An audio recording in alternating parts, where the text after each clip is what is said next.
Governor എന്ന് പറയുന്നത് രാജ്ഭവൻ്റെ പിന്നിൽ നിങ്ങൾക്ക് വേണമെങ്കിൽ നിങ്ങളുടെ സ്വകാര്യ കിടപ്പുമുറിയിൽ മറ്റേതു ചിത്രങ്ങളും ചിഹ്നങ്ങളും വെച്ച് അലങ്കരിക്കുന്നതിന് ഒരു തടസ്സവുമില്ല.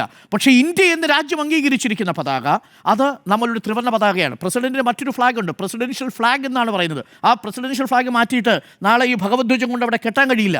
ആ പ്രസിഡൻഷ്യൽ ഫ്ലാഗിൽ ചില അടയാളങ്ങളുണ്ട്. ആ അടയാളങ്ങളും സിമ്പിളുകളും അതിൻ്റെ ഭാഗമായിട്ട് വേണം. നമ്മുടെ സാരനാഥിൽ നിന്നെടുത്തിരിക്കുന്ന അശോക സ്തംഭത്തിൻ്റെ മാതൃകയിലാണ് നമ്മുടെ നാഷണൽ എംബ്ലം സൃഷ്ടിച്ചിരിക്കുന്നത്. അത് ദിനനാഥ് ഭാർഗവ എന്ന് പറയുന്നൊരു പെയിൻറ്റർ മനോഹരമായി അത് കോപ്പി ചെയ്ത് ഈ സത്യമേവ ചെയ്ത എന്ന മുണ്ടകോപനിഷത്തിൻ്റെ ഭാഗം കൂടി എഴുതി ചേർത്താണ് എംബ്ലമാക്കി മാറ്റിയിരിക്കുന്നത്. ഈ എംബ്ലത്തെ മാറ്റിക്കൊണ്ട് നിങ്ങൾക്ക് ഏതെങ്കിലും തരത്തിൽ മറ്റ് ചിഹ്നങ്ങൾ വയ്ക്കുക സാധ്യമല്ല. അപ്പോൾ എൻ്റെ ചോദ്യം ഇതാണ്, ഇത് 1971 prevention of insult to national honour ആക്ടിൻ്റെ നഗ്നമായ ലംഘനമാണ് ഗവർണർ ചെയ്തിരിക്കുന്നത്.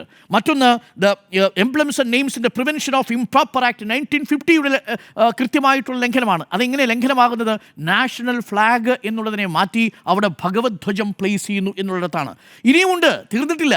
നോക്കൂ, അതിലെ മാപ്പ് നിങ്ങളൊന്ന് പരിശോധിക്കുമ്പോൾ, നേരത്തെ സ്മൃതി പറഞ്ഞപ്പോൾ ഞാൻ ശ്രദ്ധിക്കുകയായിരുന്നു, ആ മാപ്പ് ഒന്നുകൂടി നിങ്ങൾ സൂക്ഷ്മമായി പരിശോധിച്ച് നോക്കൂ. കാശ്മീരില്ലാത്ത ഒരു മാപ്പിൻ്റെ പശ്ചാത്തലത്തിലാണ് നിങ്ങൾ ആ ചിത്രം അവിടെ വെച്ചിരിക്കുന്നത്. നോക്കൂ, അത് രാജ്യദ്രോഹമല്ലേ?